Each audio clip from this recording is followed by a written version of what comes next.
নমস্কার। শুভ কোজাগরী লক্ষ্মী পুজো।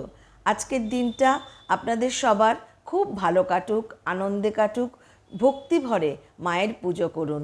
কালকে আমি আপনাদের একটি উপাচার বলেছিলাম যে পরিষ্কার বা পরিশুদ্ধ একটি তামার থালায় অথবা কাঁসার থালায় 5টা কয়েন দেবেন, 5টা নাভিশঙ্খ দেবেন এবং 5টা সাদা কড়ি দেবেন এবং তার মধ্যে একটা মা দুর্গার জন্য যে পুঁটলি তৈরি করেছেন সেই পুঁটলিতে দেবেন। বাকিগুলো কিন্তু বলিনি। বাকিগুলো আপনারা কি করবেন, আলাদা আলাদা লাল শালু কাপড়ে সেই পুঁটলিগুলো যখন পূর্ণিমা শেষ হয়ে যাবে, পূর্ণিমা হয়ে যাওয়ার পরে মায়ের আশীর্বাদ প্রাপ্ত হবার পরে আপনারা একটা একটা করে ছোট ছোট পুঁটলি বানাবেন। পুঁটলি বানিয়ে সেই পুঁটলিগুলোকে আপনারা আপনাদের মানি ব্যাগে রেখে দেবেন।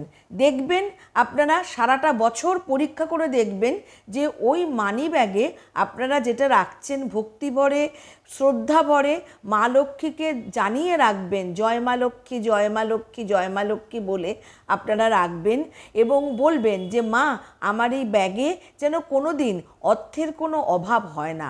এবং আপনারা সারাটা বছর ধরে মিলিয়ে দেখবেন, আগামী বছর আমাকে কমেন্ট সেকশানে লিখবেন যে দেখবেন ওই ব্যাগে কোনো দিন আপনাদের অর্থের কোনো ঘাটতি হবে না, অর্থের কম হবে না। অর্থ যে কোথা থেকে ওই ব্যাগের মধ্যে ঢুকবে সেটা আপনারা নিজেরাও বুঝতে পারবেন না। তাই অবশ্যই এই উপাচারটি করবেন। আর আরেকটা বিষয় আপনাদের বলবো, যেটা হচ্ছে মা লক্ষ্মীর অত্যন্ত প্রিয় জিনিস হচ্ছে ধনে। তাই মা লক্ষ্মীর জন্য আজকে আপনারা যাই বানান, লাবড়া বানান, খিচুড়ি বানান, তারপরে আপনারা আলুর দম বানান, ছোলার ডাল বানান, পর্যাপ্ত পরিমাণে ধনে দেবেন। ধনে কিন্তু অবশ্য স্বাদ মতন দেবেন, কারণ ধনে কিন্তু মায়ের অত্যন্ত প্রিয়। আর মার পাশে কাচের বাটির মধ্যে, ছোট বাটির মধ্যে নিয়ে 1 বাটি ধনে মার পাশে রেখে দেবেন। এতে মা অত্যন্ত সন্তুষ্ট হন। আর প্রদীপ জ্বালানোর কথাটা কিন্তু ভুলবেন না, সারাটা রাত্রি ধরে প্রদীপটা যেন জ্বলে। আপনাদের পুজো সাফল্যমণ্ডিত হোক, ঘরে মা লক্ষ্মী আসুক, মা লক্ষ্মী সন্তুষ্ট হোক, আপনাদের সুখ সমৃদ্ধি সৌভাগ্য বৃদ্ধি পাক।